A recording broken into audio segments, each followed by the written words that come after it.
The heart of today's tourist hotspots lies in the vibrant Kuala Lumpur city center, and that's precisely where we're headed, a mere 52 kilometers away from Terminal 2. The fastest way to get from KLIA to the city center is by taking the KLIA Express. There is a non-stop service to the KL City Air Terminal, KL CAT, located in KL Central, which will take 28 minutes. There is also a transit train service with 3 stops along the journey, at Bandar Tasik Selatan, Putrajaya or Cyberjaya, and Salak Tinggi. The transit train service will take 35 minutes. The trains are equipped with comfortable seats, digital entertainment, wheelchair seat restraint, wheelchair-friendly washroom, and luggage racks. There are activities to enjoy near the airport, such as the Sepang race circuit, where you can go for go-karting. There is the National Automobile Museum, showcasing the full history of the Sepang circuit, which is approximately 15 kilometers away from the airport. I'm accompanied by a third-generation Tamilian driver, who's sharing insights into airport features and keeping me updated on the latest political happenings in Malaysia. Malaysia is known for its diverse cultural festivals that attract tourists. Events such as Thaipusam, Hari Raya, and Chinese New Year offer unique cultural experiences and vibrant celebrations. Taman Negara, located in Malaysia, stands as one of the planet's oldest rainforests, boasting a captivating allure for both nature enthusiasts and researchers, due to its abundant biodiversity and distinctive ecosystems. The advanced infrastructure in Malaysia, encompassing contemporary airports and transportation networks, simplifies travel within the country, appealing to tourists seeking seamless and stress-free journeys. Malaysia follows a left-hand driving system where vehicles drive on the left side of the road. This is in line with the British-influenced driving tradition. To drive in Malaysia, a valid driving license is required. International driving permits, IDPs, are accepted for certain periods, but for longer stays, foreigners may need to obtain a Malaysian driving license.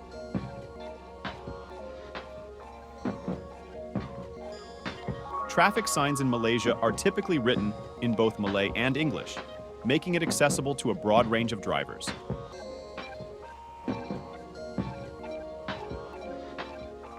Malaysia has an extensive network of tolled expressways.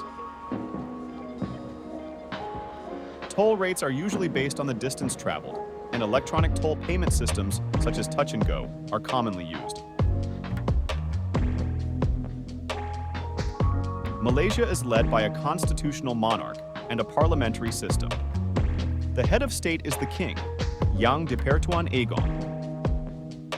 Yang di-Pertuan Agong is the official title for the constitutional monarch and head of state of Malaysia, who is elected among the 9 hereditary rulers, or sultans of the Malay states. These hereditary rulers represent the traditional states of Malaysia, which are Perlis, Kedah, Perak, Selangor, Negeri Sembilan, Pahang, Terengganu, Kelantan, and Johor. The Yang di-Pertuan Agong is elected for a 5-year term from among the 9 hereditary rulers of the Malay states. The election takes place by the Conference of Rulers, which consists of these 9 rulers. The selection is based on a rotational system, with each ruler having the opportunity to assume the position according to a predetermined order.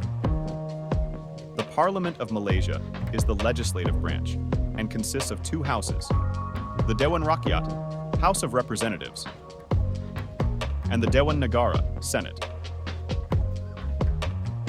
General elections are held to elect members of the Dewan Rakyat. The party or coalition that secures a majority in the Dewan Rakyat forms the government, and its leader becomes the Prime Minister. The Yang di-Pertuan Agong appoints the Prime Minister, who is usually the leader of the majority party. Members of the Dewan Rakyat are elected by the people, while members of the Dewan Negara are appointed. The king is guided by the advice of the Prime Minister, and the Conference of Rulers in making these appointments. Malaysia has a national building code that sets standards for the design, construction, and maintenance of buildings. The code covers various aspects, including structural safety, fire safety, accessibility, and environmental sustainability.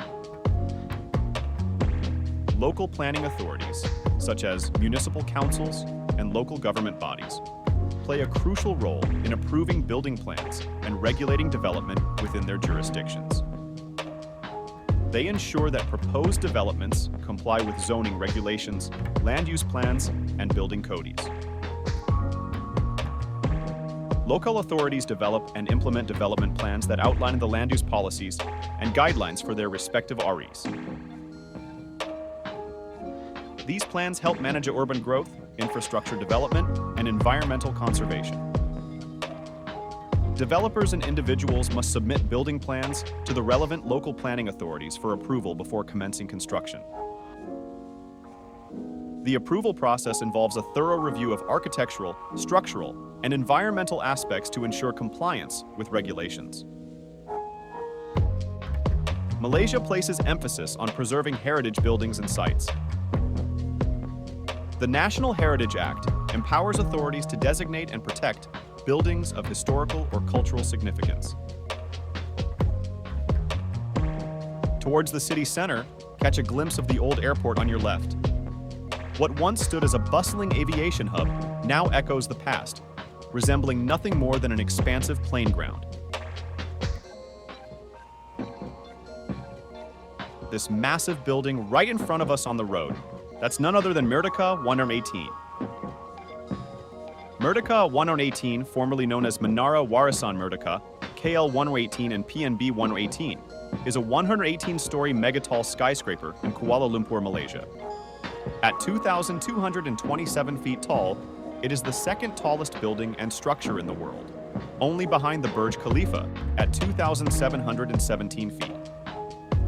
The building's name, Merdeka, which means independence in Malay, is inspired by its proximity to Stadium Merdeka.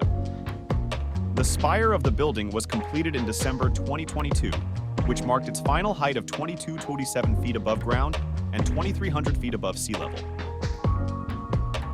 It surpassed the 1,488 feet, exchanged 106 to become the tallest building in Malaysia, and surpassed the 1,513 feet landmark 81 to become the tallest building in Southeast Asia. The building will be equipped and illuminated at night with LED light strips, which would gradually move from one corner to another. The building is designed with a mixture of diamond-shaped glass facades to signify the diversity of Malaysians. The building's cladding will comprise 18,144 panels, 114,000 square meter of glass, and 1,600 tons of window frame extrusions.